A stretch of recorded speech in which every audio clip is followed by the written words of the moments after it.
Hello बच्चों, कैसे हैं आप लोग? ठीक है। तो आज हम लोग स्टार्ट करेंगे न्यू चैप्टर। किसका? फिजिकल का। कौन सा? Solid state. और सॉलिड स्टेट पढ़ने में बड़ा मजा आएगा आप लोग को कि पूरा 3D चैप्टर है। बड़ा इंटरेस्ट लगेगा। बोर्ड पर कम, हाथ पर ज्यादा ये चैप्टर दिखेगा। पर शुरुआती दौर में कुछ बेसिक बातें बताने के लिए हमको क्या करना होगा? थ्योरेटिकल पार्ट पर जाना होगा। इसलिए फर्स्ट सेकेंड लेक्चर हम लोग बेसिक यूनिट पर चर्चा करेंगे। देन आफ्टर उसके 3D सिस्टम पर जाएंगे, जो बोर्ड पर कम, हाथ पर ज्यादा दिखेगा। एक बात समझिए कि जो अभी 2020 में जो एग्जाम हुआ उसमें सीबीएसई में सॉलिड स्टेट नहीं था, पर अब फिर से 21 में ये बोर्ड एग्जाम में जोड़ दिया गया है।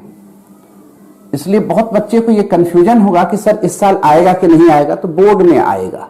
और जेई और नीट के लिए तो बहुत जरूरी चैप्टर है। एक क्वेश्चन जेई का हर साल, और नीट में 1 से 2 क्वेश्चन रह सकते हैं। नीट में 1 या 2 क्वेश्चन रह सकते हैं। क्लियर है? अब बोर्ड का तो मार्क्स वैल्यू जानते ही आप लोग, जब ऐड हो गया तो 5 नंबर रहेंगे इस पर। क्लियर? तो अब स्टार्ट क्या किया जाए? लेक्चर फर्स्ट किसका? तो सॉलिड स्टेट का। तो सबसे पहले ये सीखना हम लोग को क्या है? Solid, liquid and gas, these are 3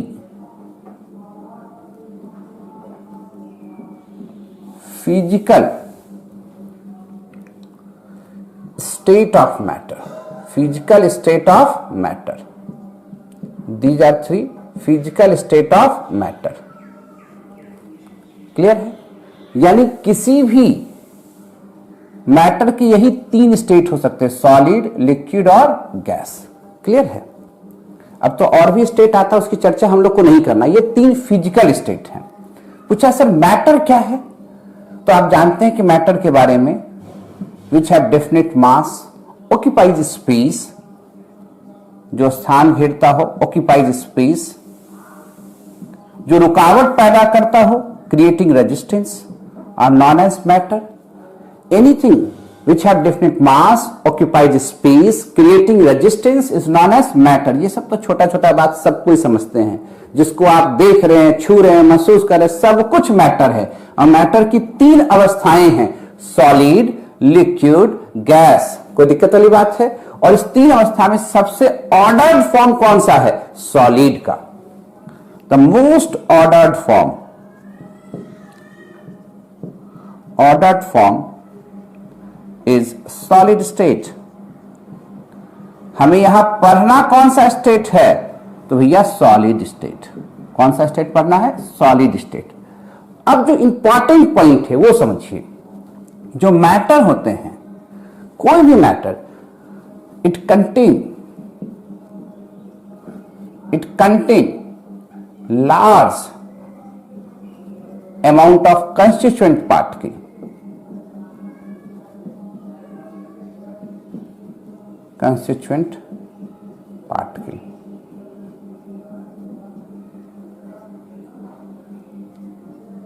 constituent particles. ठीक है? पूछा सर ये कंस्टिट्यूएंट पार्टिकल्स क्या है? अरे भैया वही एटम, मॉलिक्यूल्स, आयन।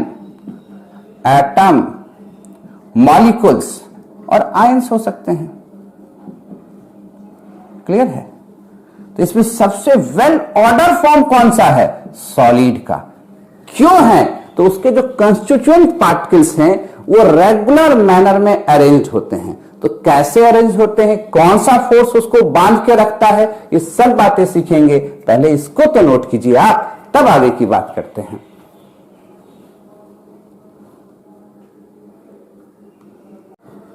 लिख लिए होंगे? आगे बढ़ते हैं।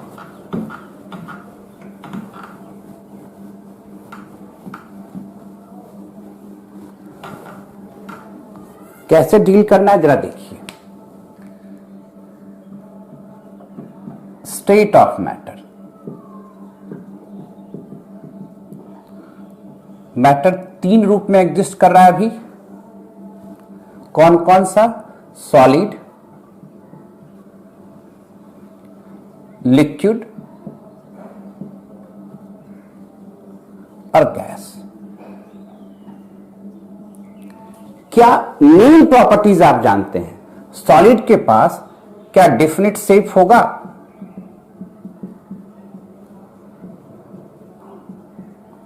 कहिएगा यस, डेफिनेट शेप है। लिक्विड के पास डेफिनेट शेप नहीं है, जिस बर्तन में डालेंगे उस बर्तन का वो शेप ले लेगा। तो हम लोग कहेंगे कि इसके पास डेफिनेट शेप नहीं है। जिस कंटेनर का जो शेप होगा वही शेप होगा किसका? लिक्विड का। गैस के साथ भी यही है कि इसके पास अपना शेप नहीं है, जो कंटेनर का शेप होगा वही शेप ले पाएगा। कौन सा? Gaseous molecules. कोई दिक्कत वाली बात? अब आइए डेफिनिट वॉल्यूम, इस दो पॉइंट पर हम लोग को जोरदार चर्चा करना है। डेफिनिट वॉल्यूम, अगर आपसे पूछे कि सॉलिड के पास डेफिनिट वॉल्यूम है तो आप कहेगा यस। लिक्विड के पास भी डेफिनिट वॉल्यूम है, पर गैस के पास डेफिनिट वॉल्यूम नहीं है। सेम अमाउंट का गैस दो अलग अलग कंटेनर में डालिएगा और दोनों का साइज अलग अलग होगा तो दोनों का वॉल्यूम अलग अलग होगा, तो डेफिनिट वॉल्यूम नहीं है। क्लियर है ना? तो गैस का अपना वॉल्यूम नहीं होता है, जो कंटेनर का वॉल्यूम होता है वही आइडियल गैस का वॉल्यूम होता है। ये पढ़ा चुके हैं कहां पर? तो गैसियस स्टेट में। तो यहां हम लोग कहेंगे कि इसके पास अपना डेफिनिट वॉल्यूम नहीं है आइडियल गैस का, जो कंटेनर का वॉल्यूम होगा वही आइडियल गैस का वॉल्यूम होगा। इसका मतलब सॉलिड के पास डेफिनिट शेप है, डेफिनिट वॉल्यूम है। लिक्विड के पास अपना शेप नहीं है, कंटेनर के शेप का शेप होता है किसका? लिक्विड का, पर अपना वॉल्यूम है। और गैस के पास ना अपना शेप है ना अपना वॉल्यूम है। क्लियर है? तो इसका मतलब अब ये हमको बताना होगा क्यों सॉलिड के पास अपना डेफिनिट शेप है और डेफिनिट वॉल्यूम है, लिक्विड के पास शेप नहीं है पर वॉल्यूम है, और गैस के पास दोनों नहीं है। तो इस बात को समझने के लिए दो फोर्स पर हम लोग यहां चर्चा करेंगे। एक फोर्स होगा इंटरमॉलिक्यूलर फोर्स, एक फोर्स होगा इंटरमॉलिक्यूलर फोर्स, और दूसरा टर्म है थर्मल एनर्जी। दूसरा टर्म क्या है? Thermal energy. दोनों एक दूसरे का अपोजिंग नेचर का है। इंटर मतलब बिटवीन, मॉलिक्यूलर मतलब मॉलिक्यूल्स के बीच लगने वाला इंटरेक्शन को हम लोग कहते हैं इंटरमॉलिक्यूलर फोर्स। इंटर मतलब बिटवीन, किसके बिटवीन? मॉलिक्यूल्स के बिटवीन। क्या लगेगा? इंटरेक्शन। इंटरेक्शन दोनों हो सकता है, अट्रैक्टिव और रिपल्सिव दोनों हो सकता है। हम लोग इंटरमॉलिक्यूलर फोर्स का मतलब सिर्फ समझते हैं अट्रैक्टिव, मोस्ट ऑफ टाइम होता है अट्रैक्टिव, पर इंटरेक्शन का मतलब दोनों हो सकता है, attractive as well as repulsive. अब यहां आइए, सॉलिड में क्या होता है? सॉलिड में पार्टिकल एक दूसरे के ज्यादा नजदीक होते हैं। सॉलिड में पार्टिकल एक दूसरे के ज्यादा नजदीक होते हैं। जो पार्टिकल के बीच का डिस्टेंस है उसको कहते हैं internuclear distance. Internuclear distance solid में एकदम मिनिमम होता है, इससे थोड़ा दूरी बढ़ता है किसमें? लिक्विड में।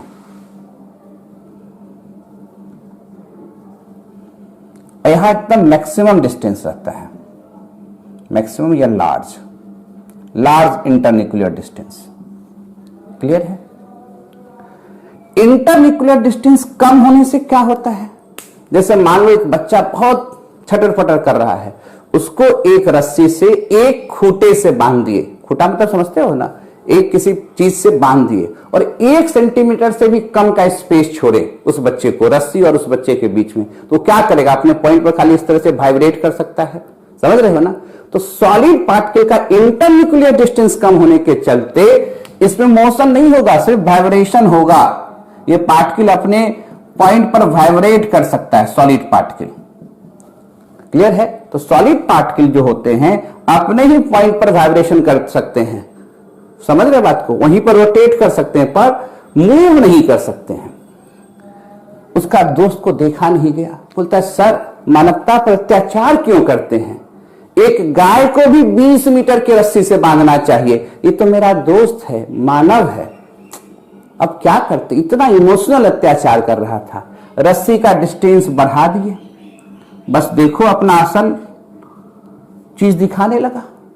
लेंथ है, इंटरमोलिकुलर फोर्स लग रहा है, पर डिस्टेंस बढ़ गया। डिस्टेंस बढ़ने से क्या हुआ, इंटरमोलिकुलर फोर्स थोड़ा लूज हुआ।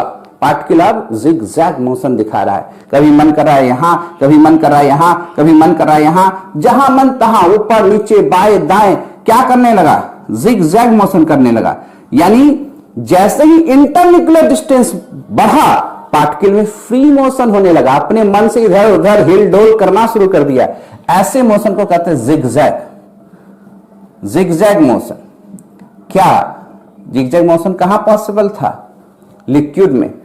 सॉलिड में जिगजैग मोशन हो रहा है नहीं, अपने ही पॉइंट पर सिर्फ इस तरह से हिल डोल कर रहा है। समझ रहे हैं बात को। तो सॉलिड में सिर्फ वाइब्रेशन हो सकता है, यहां पर जिगजैग मोशन हो सकता है, पर ये रस्सी बंधा हुआ है, यानी 20 मीटर के अंदर ही कहीं आप जिगजैग मोशन कर सकते हैं। गैस में क्या होता है, दोस्त को अभी भी देखा नहीं गया कि मेरा दोस्त अभी भी 20 मीटर के रस्सी से बंधा हुआ है, आया रात में रस्सी काट दिया, आजाद है पार्टिकल।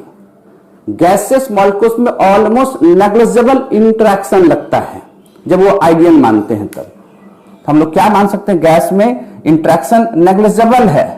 तो रैंडम मोशन, यहां तो जिगजैग लिख रहे हैं ना, यहां जिगजैग के साथ क्या लिख सकते हैं, रैंडम मोशन, जहां मन तहां जा सकता है।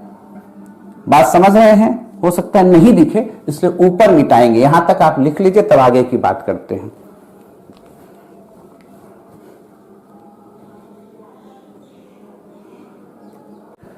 लिख लिए होंगे, थोड़ा मिटाया जाए।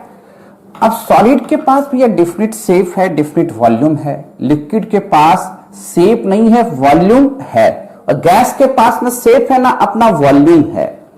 गैस में रैंडम मोशन है, साथ साथ में जिगजैग तो होगा ही, जहां मन तहां जाएगा ही। यहां पर इंटरन्यूक्लियर डिस्टेंस क्या है, सबसे ज्यादा कहां पर है आपको, गैस में। अब जरा समझे intermolecular force, intermolecular force, intermolecular force maximum कहां होगा, सॉलिड में। क्यों, क्योंकि इंटरमोलिकुलर फोर्स डिपेंड करता है इंटरन्यूक्लियर डिस्टेंस पर। जैसे ही थोड़ा सा डिस्टेंस, जितना कम डिस्टेंस होगा, इंटरमोलिकुलर फोर्स उतना स्ट्रांग होगा। इस बात को हमेशा याद रखिएगा। लिक्विड में सॉलिड के कंपेयर थोड़ा वीक होगा, किसके compare, as compared to solid. और गैस में क्या मान सकते हैं, ऑलमोस्ट नेग्लिजिबल। किस गैस के लिए मान रहे हैं, आइडियल गैस के लिए। क्लियर। अब दूसरा टर्म है थर्मल एनर्जी। इस बात को ध्यान में रखिएगा, thermal energy depend upon temperature. ये किस पर डिपेंड करता है, टेम्परेचर पर। It depend upon temperature.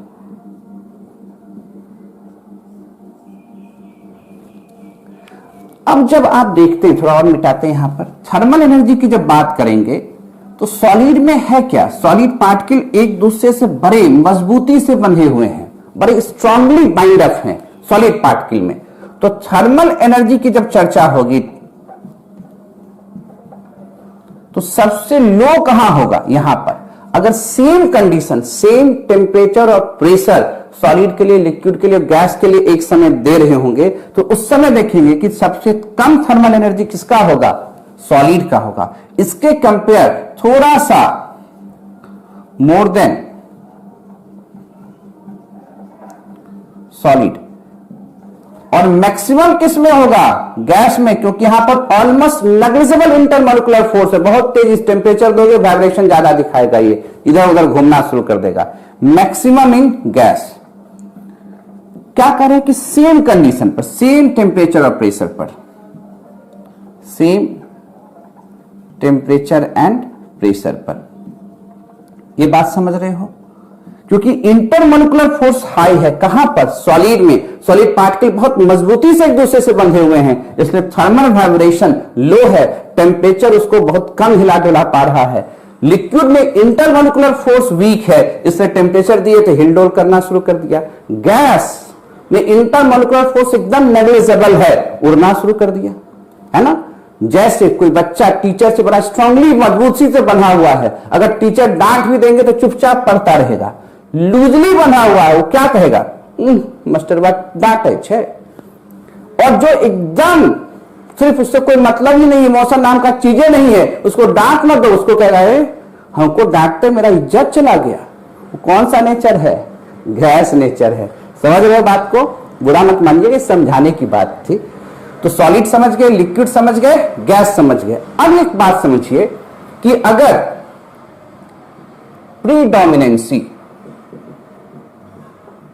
Dominancy of intermolecular force होगा, प्रीडोमिनेंसी ऑफ इंटरमोलिकुलर फोर्स होगा, दिख रहा होगा उम्मीद करते हैं।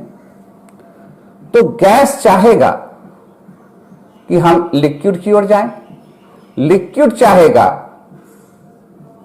कि हम सॉलिड की ओर जाएं। इस बात को ध्यान में रखिएगा। और जब प्रीडोमिनेंसी ऑफ थर्मल एनर्जी होगा, थर्मल एनर्जी डोमिनेट करने लगेगा, बहुत ज्यादा होगा, तब जस्ट उल्टा फिगर बनेगा। थर्मल एनर्जी किस पर डिपेंड कर रहा है? टेम्परेचर पर।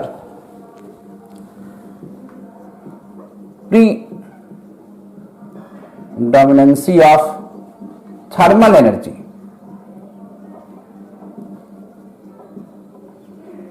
थर्मल एनर्जी, तो क्या हो जाएगा? जस्ट उल्टा। सॉलिड चाहेगा कि भैया हम लिक्विड की ओर चले, लिक्विड चाहेगा कि हम गैस की ओर चले। ये टेंडेंसी है। ये बात तो समझ रहे हैं? तो सॉलिड, लिक्विड, गैस की प्रॉपर्टीज में कोई दिक्कत नहीं। हमें चर्चा किसका करना है? सॉलिड का। सॉलिड के पास डिफिनिट शेप, डिफिनिट वॉल्यूम होने के पीछे हाथ क्या है? सॉलिड में स्ट्रॉन्गर इंटरमोलिकुलर फोर्स है और थर्मल वाइब्रेशन लो है, इसलिए इसके पास डिफिनिट शेप और डिफिनिट वॉल्यूम है। लिक्विड के पास शेप नहीं होने के पीछे रीजन क्या है? इंटरमोलिकुलर फोर्स थोड़ा वीक हो गया, थर्मल वाइब्रेशन बढ़ गया, पार्टिकल अपने पॉइंट से हिल गया, इसलिए शेप डोल गया। इसका अपना शेप नहीं है। जो कंटेनर का शेप होगा वही शेप किसका होगा? लिक्विड का होगा। गैस में क्या है? इंटरमोलिकुलर फोर्स ऑलमोस्ट नेग्लिजिबल है, इंटरन्यूक्लियर डिस्टेंस ज्यादा है, पार्टिकल में वाइब्रेशन मैक्सिमम है, तो इसलिए इसके पास ना शेप हो पा रहा है ना वॉल्यूम हो पा रहा है। यानी जिस कंटेनर में डाल रहे हैं उस कंटेनर का वॉल्यूम ले रहा है। कोई दिक्कत वाली बात? अब जो चर्चा करेंगे वो सिर्फ सॉलिड का करेंगे। पहले सिखाएंगे कुछ properties of solid, then classification of solid. पहले नोट करें तो आगे की बात करें।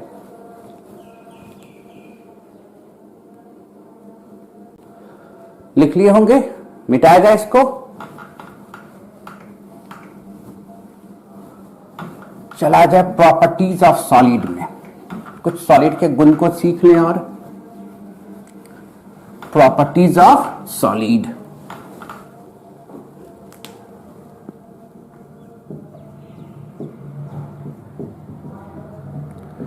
Properties of solid. अच्छा, पहला प्रॉपर्टीज क्या देखें? सॉलिड के पास definite mass and fixed volume. दूसरा प्रॉपर्टीज क्या देखें? Definite shape. Most of solid के पास 90% सॉलिड के पास कह सकते हैं एकदम वेल डिफाइंड डिफिनिट शेप होगा। क्लियर है? एमोर्फस सॉलिड और क्रिस्टलाइन सॉलिड की हम लोग यहां चर्चा करेंगे। यहां पर 90% लिखने का मतलब है क्रिस्टलाइन सॉलिड के डिफिनिट शेप के बारे में चर्चा कर रहे हैं। क्लियर? एमोर्फस के लिए 10% हमने छोड़ दिया। See, stronger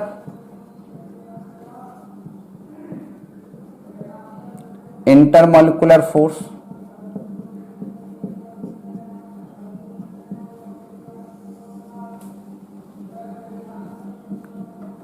lower internuclear distance, lower internuclear distance,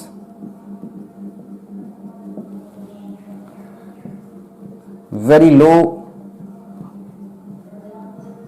thermal energy. Thermal energy बहुत कम होता है सॉलिड में, क्योंकि इंटरमोलिकुलर फोर्स स्ट्रांग है, पार्टिकल बहुत मजबूती से बंधे हुए हैं।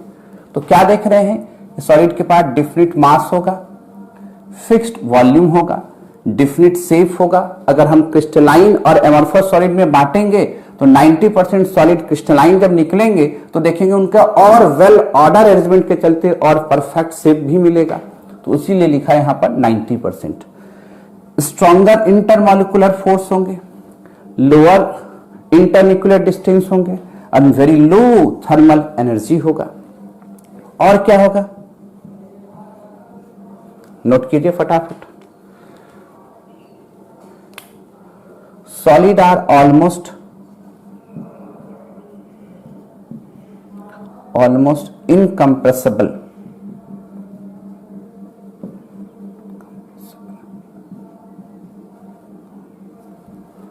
ऑलमोस्ट इनकम्प्रेसिबल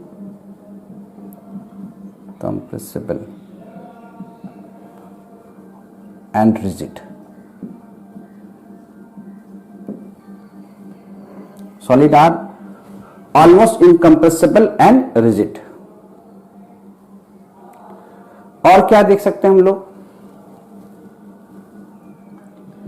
अगर सॉलिड को लिक्विड में कन्वर्ट करना हो तो क्या करना होगा, टेम्परेचर इंक्रीज करना होगा। और जब टेम्परेचर इंक्रीज करेंगे तो this process is called melting. और जिस टेम्परेचर पर सॉलिड लिक्विड में कन्वर्ट होगा उसको हम लोग क्या कहेंगे, मेल्टिंग पॉइंट। ये सब बात एकदम छोटा छोटा सब समझते ही हैं। एक और इंपॉर्टेंट पॉइंट, इसके जो सॉलिड के कंस्टिट्यूएंट पार्टिकल्स होंगे अपने पोजीशन पर सिर्फ वाइब्रेट कर सकते हैं, उसका मोशन नहीं हो सकता है। ठीक है, the constituent particles of solid have fixed position, it is only oscillated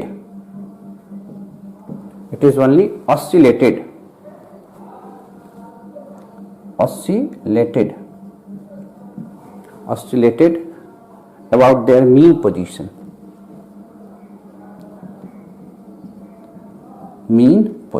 ये सब प्रॉपर्टीज है किसका, सॉलिड का। क्या लिखे, the constituent particles of solid have fixed position, यानी कभी पोजीशन हिल डोल नहीं करेगा। It is only oscillate about their mean position, अपने मीन पोजीशन के बीच में क्या कर सकता है, ऑस्सिलेट कर सकता है, यानी इसमें मूवमेंट नहीं दिखेगा सॉलिड में। तो ये सब बेसिक है, ये सब आप भी पहले से जानते होंगे, नोट कर लें। अब यूनिट यहां से स्टार्ट होगा कि जो सॉलिड है वो दो रूप में क्लासिफाई किए गए हैं, crystalline solid and amorphous solid. तो पहले हम लोग अंतर देखेंगे, क्रिस्टलाइन और एमॉर्फस में डिफरेंस क्या है, तब फिर क्रिस्टलाइन सॉलिड लेके आगे बढ़ेंगे। नोट कीजिए,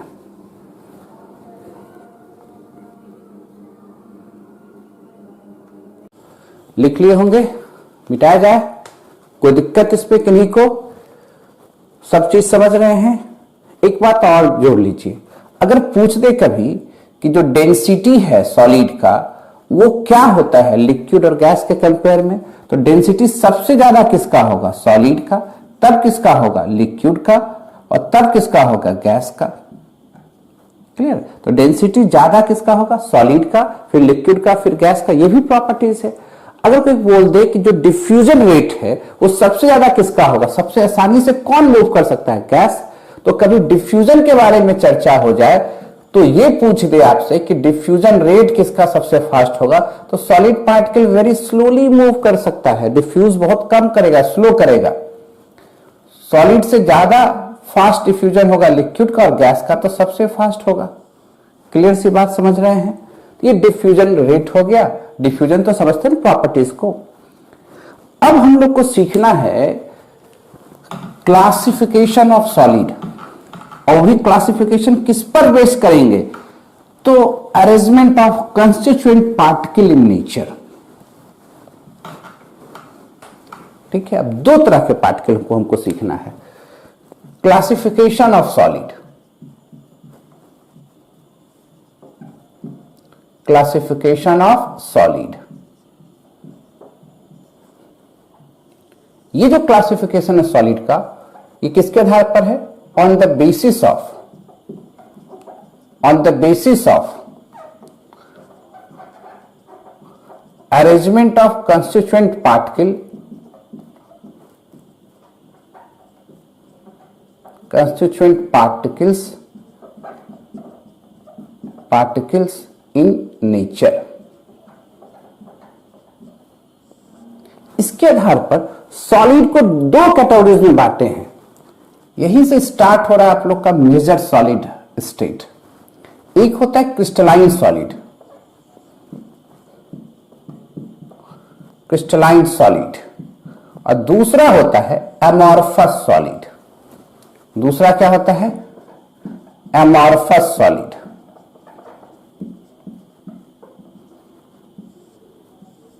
क्लियर? बड़ा इंटरेस्टिंग है। डेली लाइफ में आप क्रिस्टलाइन सॉलिड और एमॉर्फस सॉलिड को डिस्टिंग्विश कर सकते हो। देखना ध्यान से कैसे करते हैं। क्रिस्टलाइन है क्या? क्लासिफिकेशन किस पर बेस्ड है? On the basis of arrangement of constituent particle. Particle nature में कैसे अरेंज होते हैं। तो क्रिस्टलाइन वर्ड आया कहां से है? क्रिस्टल से। पूछा क्रिस्टल का मतलब क्या होता है? तो डिफिनिट एंड रेगुलर। क्रिस्टल का मतलब क्या होता है? Definite and regular. पूछा क्या डिफिनिट क्या रेगुलर? तो कोई भी solid large amount of particle से बना हुआ। ये बात तो समझ रहे हैं। तो सॉलिड में क्या होंगे? Large amount of constituent particle होंगे। ये बात एकदम दिमाग में रखिएगा। किसी भी सॉलिड के पास एटम मॉलिक्यूल्स आयन की संख्या क्या होगा? ज्यादा होगा। तो पूछा क्रिस्टलाइन सॉलिड में क्या डिफिनिट क्या रेगुलर? तो उसके कंस्टिट्यूएंट पार्टिकल का जो अरेंजमेंट है 3D स्पेस में वो डिफिनिट और रेगुलर है। अगर मान लो क्या डिफिनिट क्या रेगुलर कैसे समझे? तो मान लो यहां पर बहुत सा पार्टिकल है, करोड़ों करोड़ पार्टिकल है। कुछ पार्टिकल का पैटर्न समझाते हैं कैसे है। अगर एक्स एक्सिस में इसके एटम या मॉलिक्यूल्स एक डिफिनिट दूरी पर मूव कर रहे होंगे, तो वाई एक्सिस में भी इसी सॉलिड के एटम मॉलिक्यूल्स एकदम बराबर दूरी पर मूव कर रहे होंगे। वही हाल होगा जेड एक्सिस में। ये नहीं दिखेगा तो थोड़ा कैमरा नीचे करके दिखा देंगे आपको। ये वाई एक्सिस हो गया, ये जेड एक्सिस हो गया। तब डिफिनिट अरेंजमेंट है। देख रहे हो? जितना दूरी में एक्स एक्सिस में उतने दूरी में वाई में है। This arrangement is called definite and regular.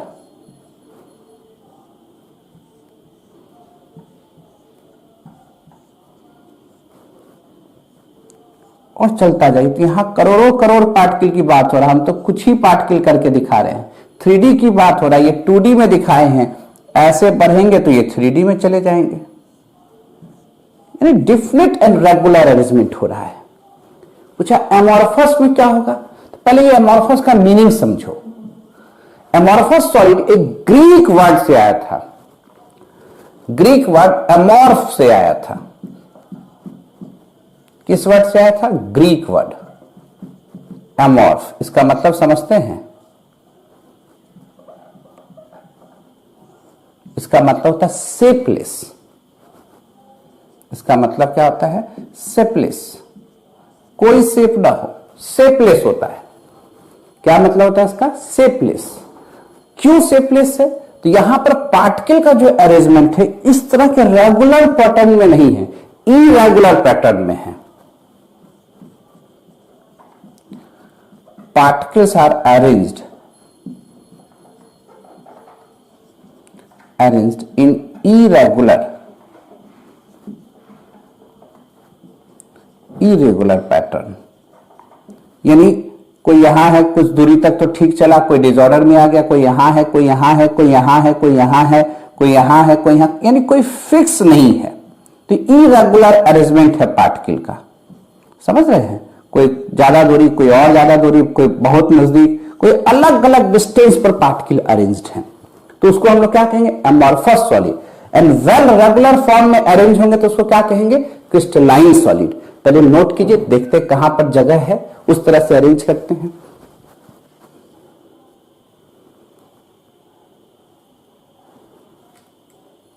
नीचे करके दिखा देते हैं। लिख लिए होंगे, मिटाते चले। अब अंतर देखें क्रिस्टलाइन सॉलिड और एमॉर्फस सॉलिड में। क्रिस्टलाइन में क्या देखें? तो पार्टिकल्स का डिफिनिट और रेगुलर अरेंजमेंट है। कहां? तो 3D स्पेस में। और एमॉर्फस सॉलिड में क्या था? कोई डिफिनिट रेगुलर अरेंजमेंट नहीं था। तो भैया अब हम लोग थोड़ा अंतर देख लें क्रिस्टलाइन सॉलिड और एमॉर्फस सॉलिड में। एक तरफ लिख देते हैं क्रिस्टलाइन सॉलिड और दूसरी तरफ लिख देते हैं amorphous solid. Amorphous solid, clear? पहले क्या लिखना है? क्रिस्टलाइन सॉलिड और एमॉर्फस सॉलिड में अंतर लिखना है। तो क्या लिखेंगे? The substance whose constituent particle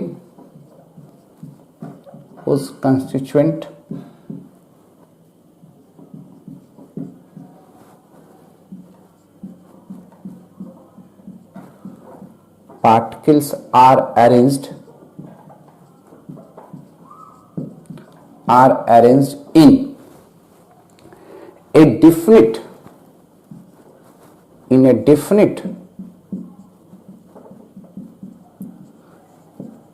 geometric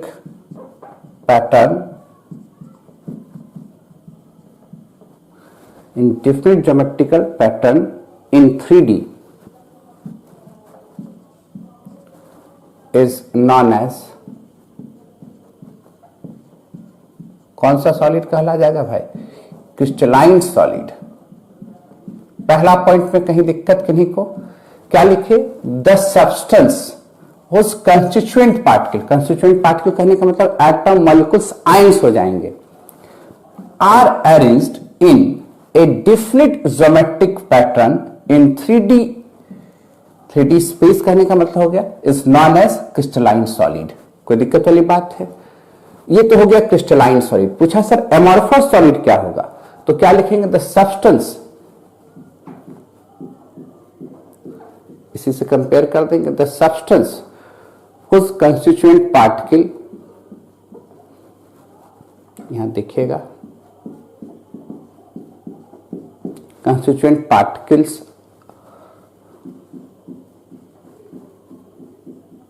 particles are not arranged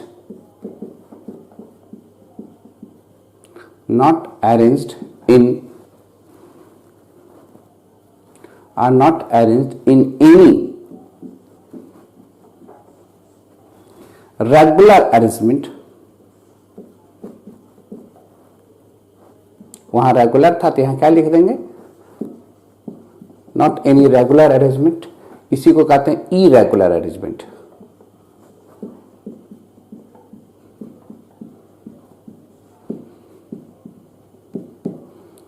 is known as amorphous solid. तो लिखने का है डेफिनेशन, सब नोट कर लिया जाए, ये सब डेफिनेशन नोट कर लिया जाए। क्या लिखे? The substance of constituent particles are not arranged in any regular arrangement is known as amorphous solid. अभी थोड़ा देर पहले तो देखे थे। अब सेकेंड पॉइंट जरा देखिएगा ध्यान से। क्रिस्टलाइन सॉलिड के पास it shows sharp melting point. Sharp melting point बड़ा इंपॉर्टेंट पॉइंट है। शार्प मेल्टिंग पॉइंट ये शोज करता है। Next point, it shows sharp heat of fusion. अब पूछा क्यों ये शार्प मेल्टिंग पॉइंट और शार्प हीट ऑफ फ्यूजन दिखाता है? यहां crystalline solid it can not shows sharp melting point.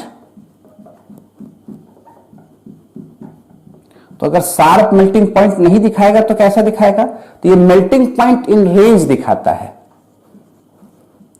It shows melting point in A range. ठीक है, यहां पर क्या होगा? It can not shows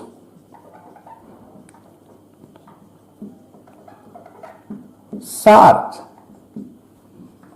heat of fusion. पूछा क्यों सर ये शार्प मेल्टिंग पॉइंट दिखाएगा, ये रेंज में मेल्टिंग पॉइंट दिखाता है? बड़ा समझिएगा, इसी में आंसर छिपा हुआ है जो दिखाए अभी। यहां क्या लिखे, the substance whose constituent particles are arranged in definite geometrical pattern। क्या है definite geometrical pattern, वो समझिए, अपने आप आंसर आ जाएगा। हम अभी 2D की बात कर रहे हैं, 3D में नहीं ले जा रहे हैं। अगर पार्टिकल को एकदम बराबर दूरी में स्पेस में अरेंज करें, ध्यान से देखिएगा, 2D का ही बात करते हैं, 3D में नहीं ले जा रहे हैं।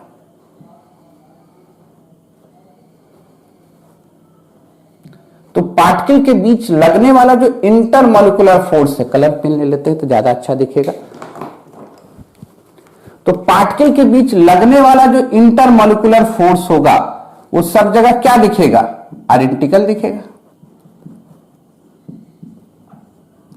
पार्टिकल के बीच का इंटरन्यूक्लियर डिस्टेंस अगर सेम है तो सभी जगह इंटरमॉलिक्यूलर फोर्स क्या होंगे, सेम होंगे।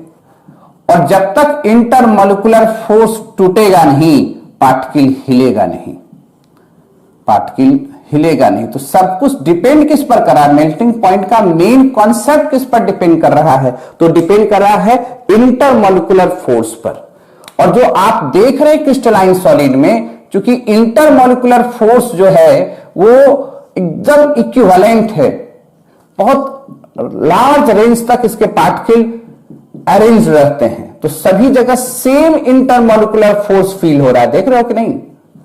क्या एमॉर्फस सॉलिड में ऐसा होगा? नहीं।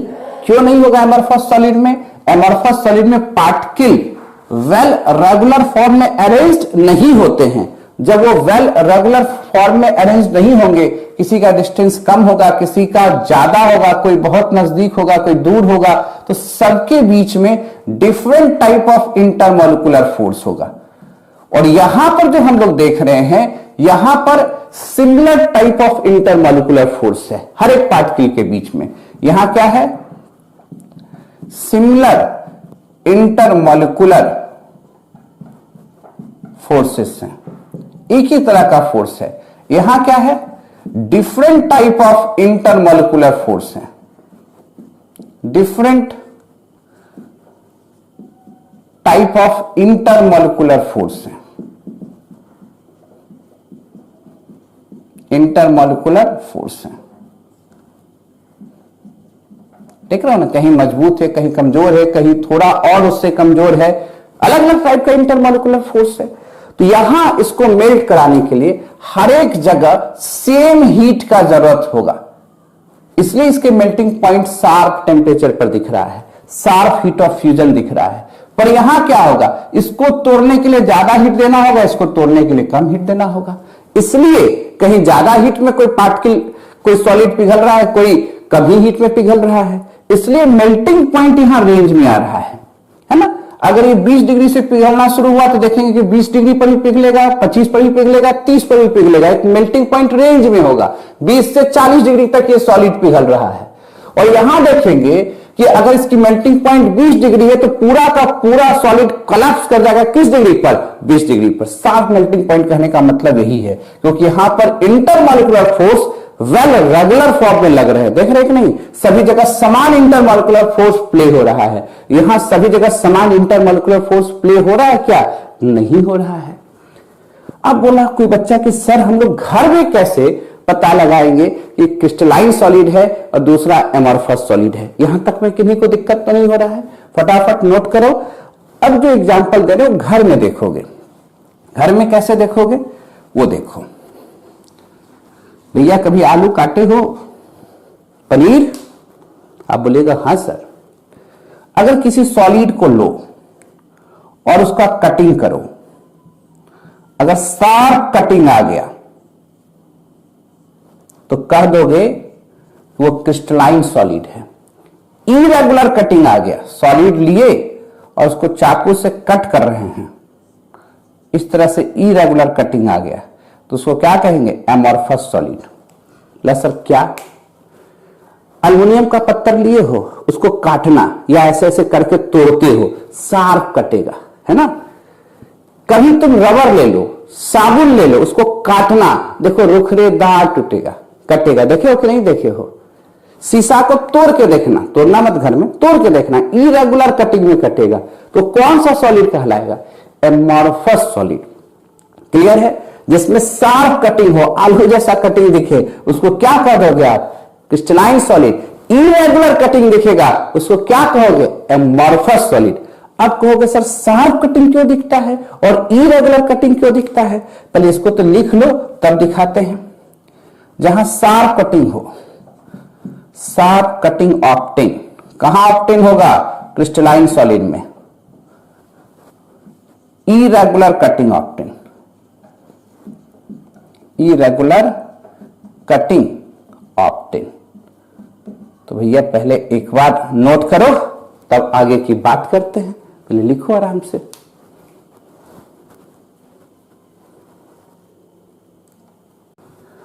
लिख लिए होंगे।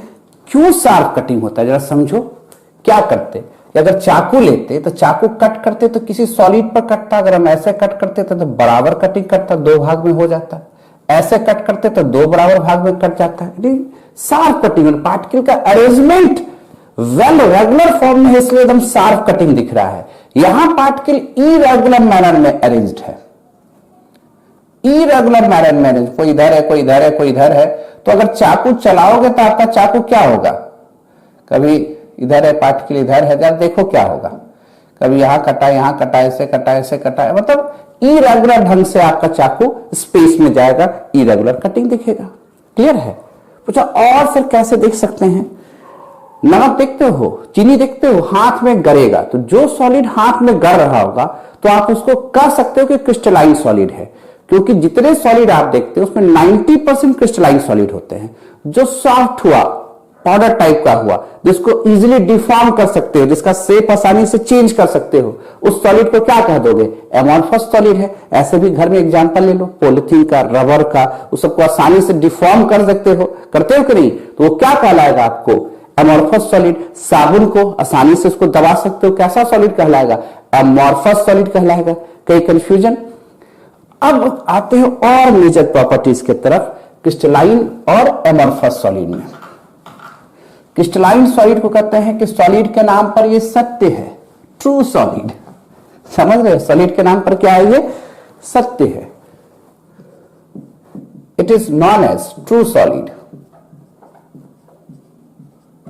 यानी सॉलिड का कहने का मतलब क्रिस्टलाइन ही होता है, ट्रू कहने का मतलब यही है, यही सॉलिड का असली पहचान है। It is known as pseudo solid, यानी सूडो का तो मतलब समझते हो ना, फॉल्स, सूडो सॉलिड, या इसी को sometimes call super cooled liquid. पूछा सर ऐसा क्यों करते हैं, सुपर कूल्ड लिक्विड क्यों कहते हैं? अब तो पुराना हवेली का शीशा नहीं मिलेगा, पर ये सब पढ़ोगे कहानी में कि जो पुराने घर में 100-150 वर्ष पुराना शीशा लगा होगा, उसका नीचे वाला पार्ट मोटा हो गया होगा, ठीक है, और ऊपर वाला जो पार्ट है ना वो पतला दिख रहा होगा। था तो ग्लास, जिस समय लगा होगा उस समय तो यूनिफॉर्म होगा। समय के साथ टेम्परेचर बदला, सीजन बदला, टेम्परेचर डिफरेंस हुआ तो पार्टिकल टूटे और धीरे धीरे फ्लो करने लगे, नीचे गिरने लगे। इसके कारण से नीचे वाला पार्ट मोटा होता गया, ऊपर वाला पार्ट थिनर हो गया। तो क्या कहे, टेम्परेचर की इफेक्ट से वो सॉफ्ट हो जा रहा है, तब उसका पार्टिकल फ्लूइड जैसा मूव कर जा रहा है। इसीलिए इसको कहते हैं हम लोग सूडो सॉलिड या सुपर कोल्ड लिक्विड। सॉलिड के नाम पर क्या है? ये फॉल्स है। कई कंफ्यूजन वाली बात। ग्लास को ऐसे भी देखो ना, ग्लास को हीट करेंगे तो सॉफ्ट कर सकते हैं आसानी से, यानी एमॉर्फस सॉलिड को इजीली हम लोग डिफॉर्म कर सकते हैं। और क्रिस्टलाइन सॉलिड के पास एक सर्टेन हीट के बाद ही इसको डिफॉर्म कर सकते हैं। इसको आसानी से इसके शेप को डिफॉर्म किया जा सकता है। किसके शेप को? एमॉर्फस सॉलिड को। रबर को देखो ना, शेप को चेंज कर सकते हो कि नहीं? पर ईटा है, पत्थर है, कोई रॉक सॉल्ट है, उसको आसानी से डिफॉर्म कर पाते हो? कुर्सी है, चेयर है, उसको आसानी से डिफॉर्म कर पाते हो? नहीं। तो कौन सा सॉलिड है? क्रिस्टलाइन सॉलिड है। मतलब समझ में आ रहा है? दूसरी बात में चले। It shows an isotropic properties,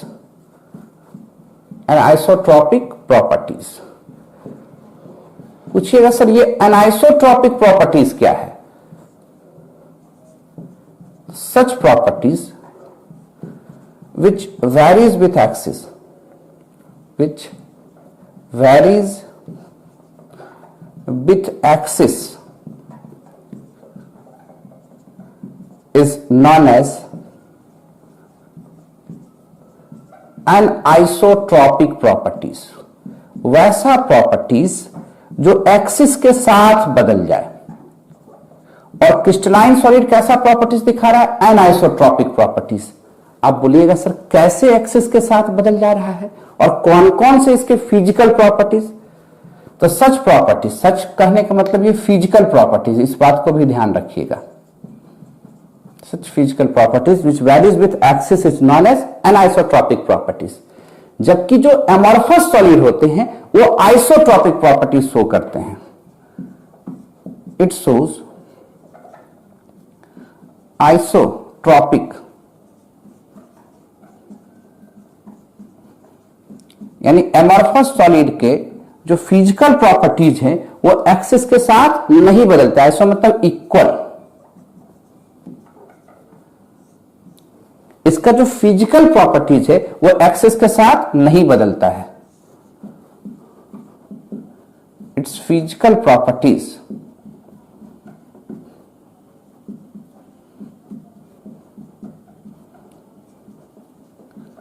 cannot varies with axis। अब ये कैसे बदलता है प्रूफ करके दिखाना होगा। अच्छा ये बताओ प्रॉपर्टीज किस पर डिपेंड करता है? दो बात बताए थे प्रॉपर्टीज का डिपेंड करने का, एक कनेक्टिविटी और दूसरा इन्वायरमेंट। अब देखिए कैसे एक्सिस के साथ क्रिस्टलाइन सॉलिड के प्रॉपर्टीज बदल जाते हैं। इसको समझने के लिए पहले इसको नोट कर लीजिए तब समझाते हैं। कैसे समझाते हैं इसको नोट कीजिए। इसको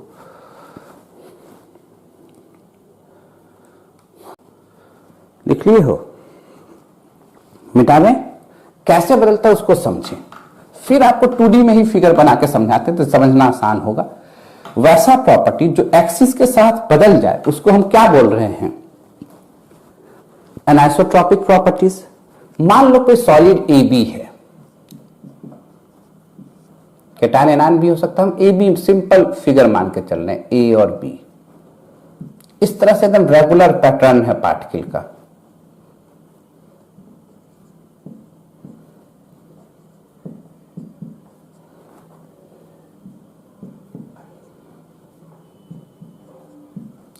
डेफिनेट रेगुलर पैटर्न में पार्टिकल क्या है? अरेंज्ड है। ठीक है, पेन दूसरा ले लेते हैं, कलर पेन, समझने में आसान होगा। अब आप इस एक्सिस में चले, मान लो सीधा, तो ये घिरा हुआ किससे है? B B A A B B A A. Clear है? समझना बात को। अगर हम इस पैटर्न से चले ए पर, इस एक्सिस को लिए, ये घिरा हुआ किससे है? B B B B B B. ध्यान से देखना, हम चले इस एक्सिस में, हम बी पर ही एक्सिस ले लिए। ठीक है, अब ये घिरा हुआ किससे है? ए ए ए ए ए ए। तो जब आप अलग अलग एक्सिस में जा रहे हो तो क्या दिख रहा है? अलग अलग इन्वायरमेंट जा रहा है। देखो अगर हम इस एक्सिस में थे तो बी बी से घिरा था, ए ए से घिरा था, बी बी से घिरा था, ए ए, यानी अल्टरनेट था, बी ए का इन्वायरमेंट था। हम इस एक्सिस में रेड वाले में चबाए तो ये बी और बी से ही सब जगह घिरा हुआ था। यहां बी के इन्वायरमेंट में ए प्रेजेंट है। और जब हम इस ब्लैक वाले एक्सिस में आए, बी पर आए, तो ए के इन्वायरमेंट में बी प्रेजेंट है। यानी अलग अलग एक्सिस में, इस एक्सिस में अल्टरनेट ए बी का अरेंजमेंट है, अलग इन्वायरमेंट है। इस एक्सिस में सिर्फ बी का इन्वायरमेंट के बीच में ए है और इस एक्सिस में ए के इन्वायरमेंट में बी है। तो हर एक एक्सिस में अलग अलग इन्वायरमेंट है, इन्वायरमेंट अलग अलग है, इसलिए प्रॉपर्टीज डिफरेंट है। और इसी को हम लोग क्या कहते हैं? Anisotropic properties. क्योंकि यहां पर पार्टिकल का वेल रेगुलर अरेंजमेंट है, तभी ऐसा ऑर्डर आपको दिख रहा है। क्योंकि इस एक्सिस में जा रहे हैं तो अलग इन्वायरमेंट दिखता है, इस एक्सिस में आ रहे हैं तो बी ए का पैटर्न दिखता है, इसमें जा रहा है बी पर पेन रख रहे हैं तो ए ए का इन्वायरमेंट दिख रहा है। अपने से बना बना के देखो और अच्छा लगेगा। ठीक है, इसलिए different axis shows different environment. अब प्रॉपर्टीज तो जानते ही हो, इन्वायरमेंट का खेला है, इन्वायरमेंट, इसलिए इट शोज एनिसोट्रॉपिक प्रॉपर्टीज। और एनिसोट्रॉपिक प्रॉपर्टीज में भी कौन सा प्रॉपर्टीज, समझ रहे हैं कौन सा प्रॉपर्टीज होगा एनिसोट्रॉपिक प्रॉपर्टीज में? यहां लिख देते हैं कौन कौन से फिजिकल प्रॉपर्टीज आएंगे।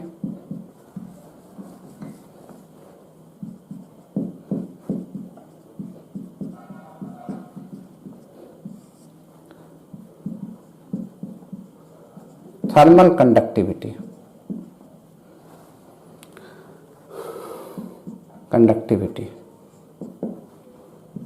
इलेक्ट्रिकल कंडक्टिविटी,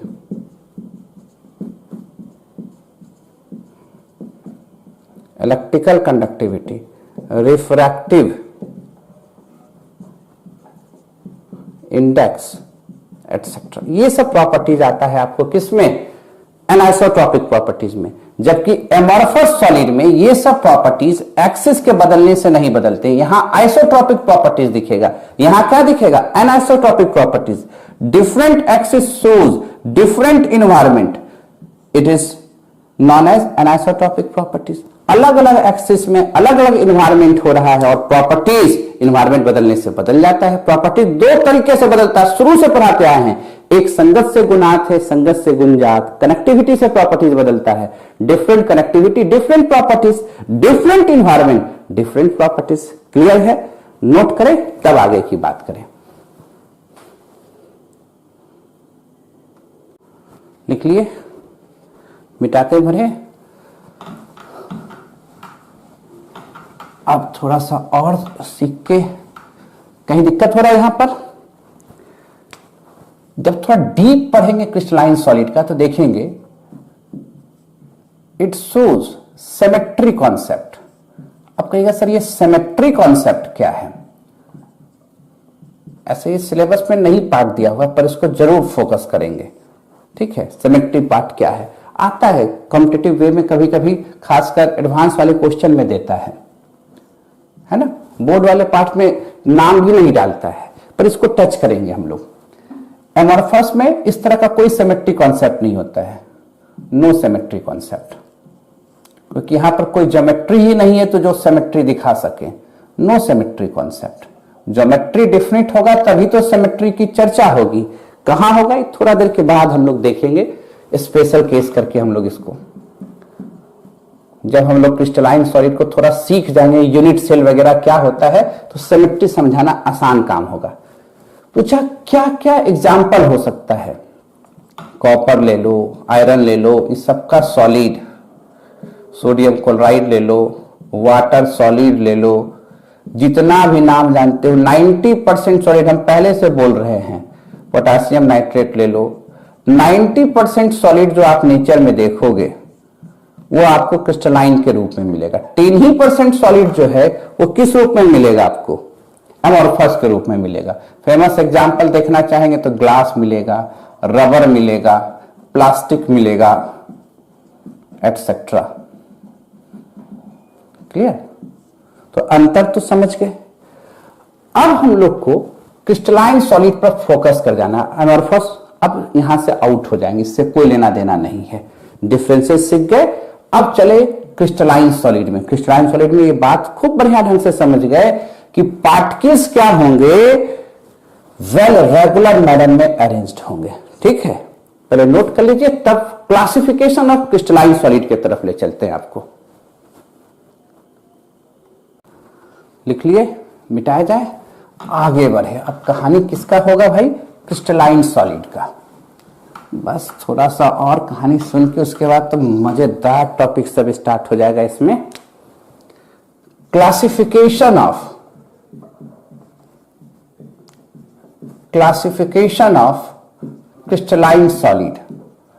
अब तो क्लासिफिकेशन का कोई आधार तो बना होगा, तो जो आधार है इस क्लासिफिकेशन का वो समझिए। on the basis of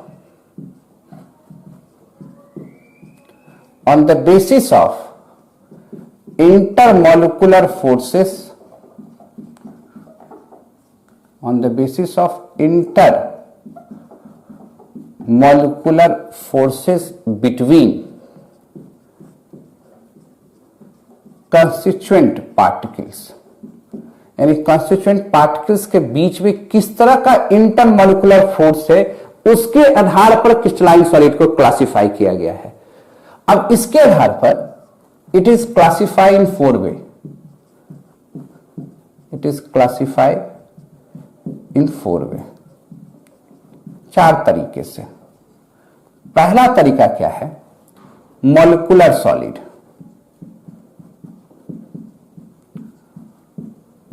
फिर मॉलिक्यूलर सॉलिड फर्दर क्लासिफाई होगा, कैसे होगा वो सिखाएंगे। मॉलिक्यूलर सॉलिड के बाद सीखेंगे हम लोग आयनिक सॉलिड, इसमें अलग इंटरमॉलिक्यूलर फोर्स, इसमें अलग इंटरमॉलिक्यूलर फोर्स। फिर सीखेंगे हम लोग मेटालिक सॉलिड, इसमें भी अलग इंटरमॉलिक्यूलर फोर्स। फिर सीखेंगे हम लोग covalent solid and network solid, network solid.